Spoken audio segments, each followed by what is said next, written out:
Hello, my name is Matthew, and over the weekend I read The Wasteland by T.S. Eliot.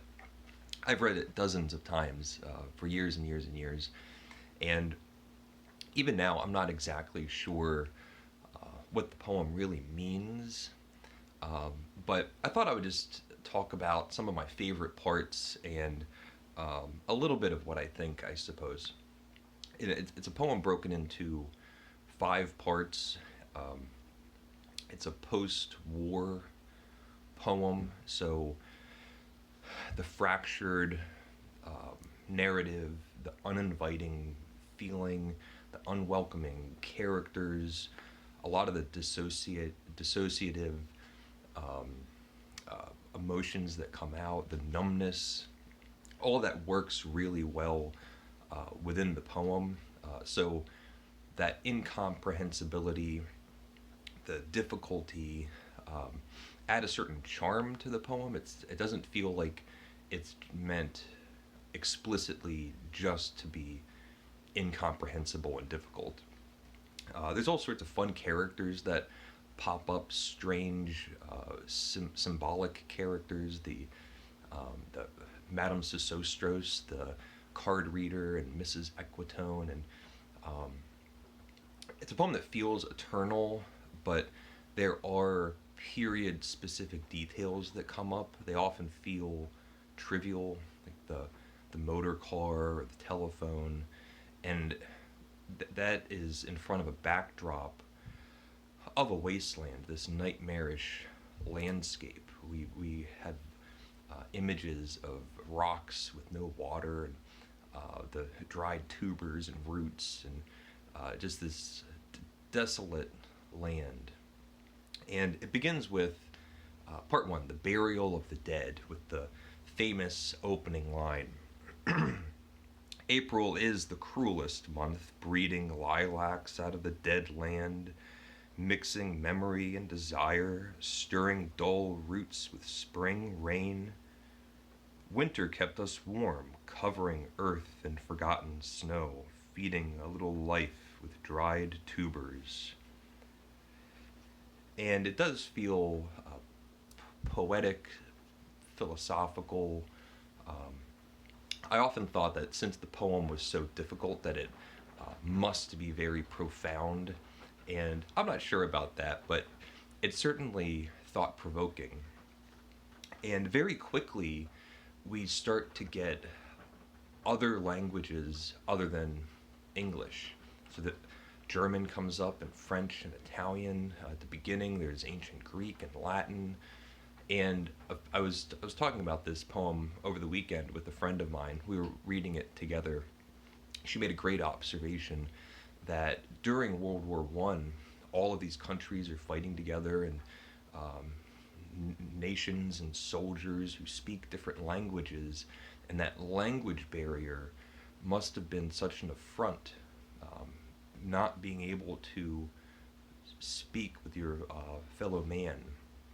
And I don't know if that's a part of the poem, but intentionally, but I think it adds so much, that jarring feeling of not being able to understand the actual words that are being said. Um, there's a part here that I like, and I'll just read this part very quickly. Um, and I will show you something different from either your shadow at morning striding behind you, or your shadow at evening rising to meet you. I will show you fear in a hand full of dust. So, with all of this desolation and nightmarish images, difficult language, foreign languages, I feel like the poem still has so much beauty and musicality. There's so many phrases and lines that just sound so lovely and are memorable and relatable. Seeing your shadow on a morning walk, um, or your shadow striding behind you in the evening. It's just um, very touching, I believe. And then we get these strange characters, and most of the characters that we meet through this poem are going to be oppositional and confrontational, um, feel very symbolic, uh, but do have some humor to them as well. So here's Madame Sosostros. Madame Sosostros, famous clairvoyant, had a bad cold, nevertheless is known to be the wisest woman in Europe. So these great details. And it goes on to talk about different tarot cards. And um, the great thing about the poem is there's so much to investigate. It's like this big puzzle box. It's very elusive, so it can be nearly used as a guidebook, at least into the literary tastes of T.S. Eliot, the things that he was reading. Um, Chaucer comes up, and Shakespeare, Dante, Baudelaire. It's a whole host of literary allusions.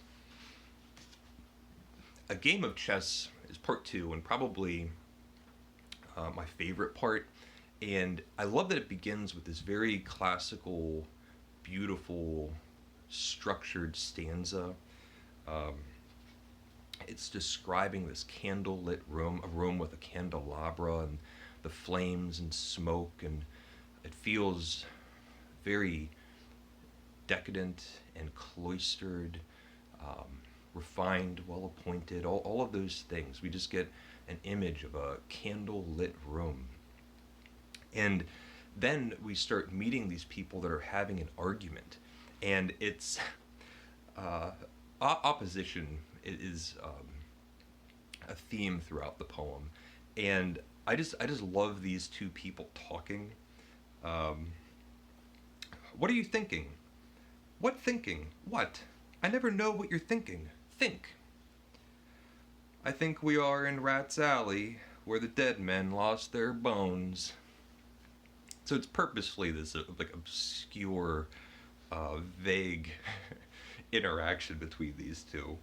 Uh, do you know nothing? Do you see nothing? Do you remember nothing? I remember those are pearls that were his eyes. Are you alive or not? Is there nothing in your head? And then this is one of my favorite parts, and I actually kind of repeat this to myself because it's just so funny and memorable. Oh, that Shakespearean rag. It's so elegant, so intelligent. What shall I do now? What shall I do? I shall rush out as I am and walk the street with my hair down so. What shall we do tomorrow? What shall we ever do? And so there's this kind of burst of whimsy and hope, and the idea of just going out parading in the streets and letting your hair down. What shall we do? What shall we ever do?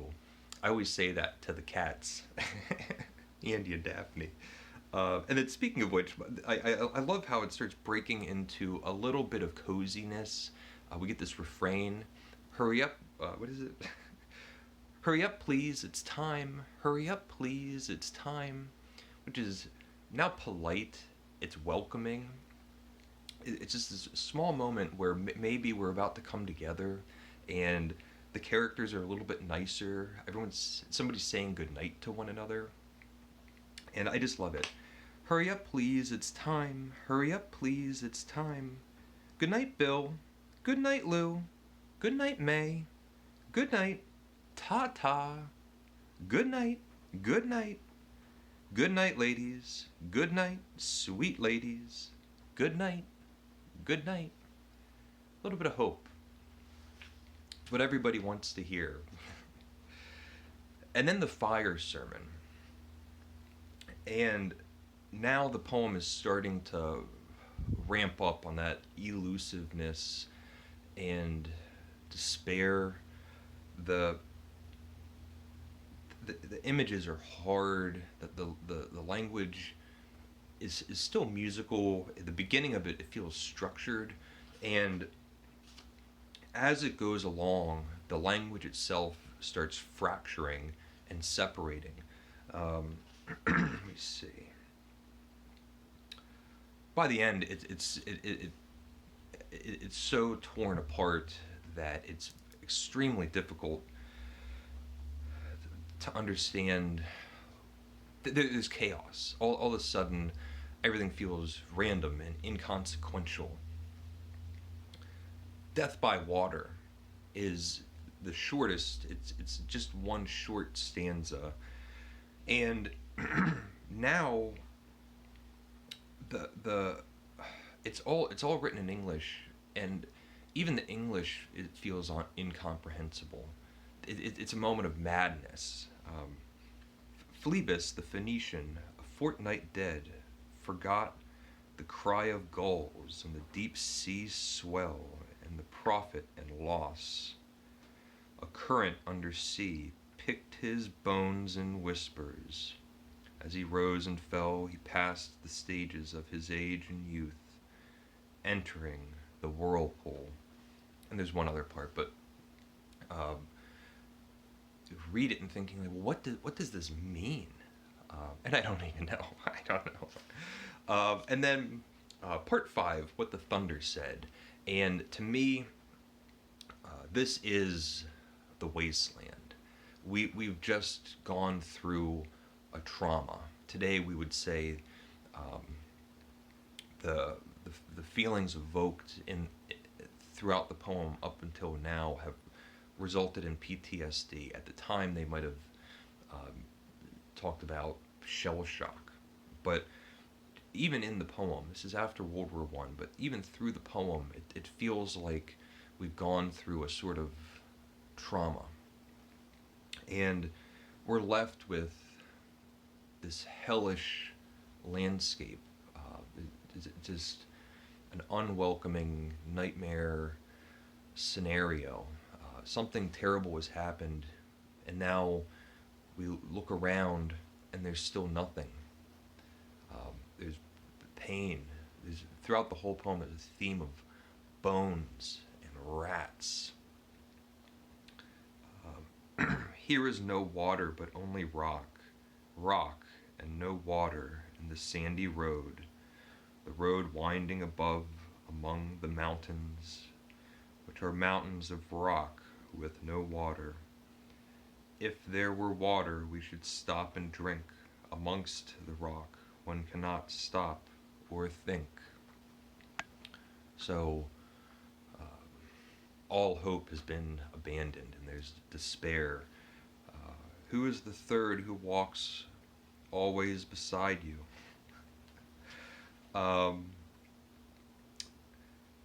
And I think the poem goes on and ends with just this little glimmer of hope. It ends with a prayer, Shanti, Shanti, Shanti, which is something or other.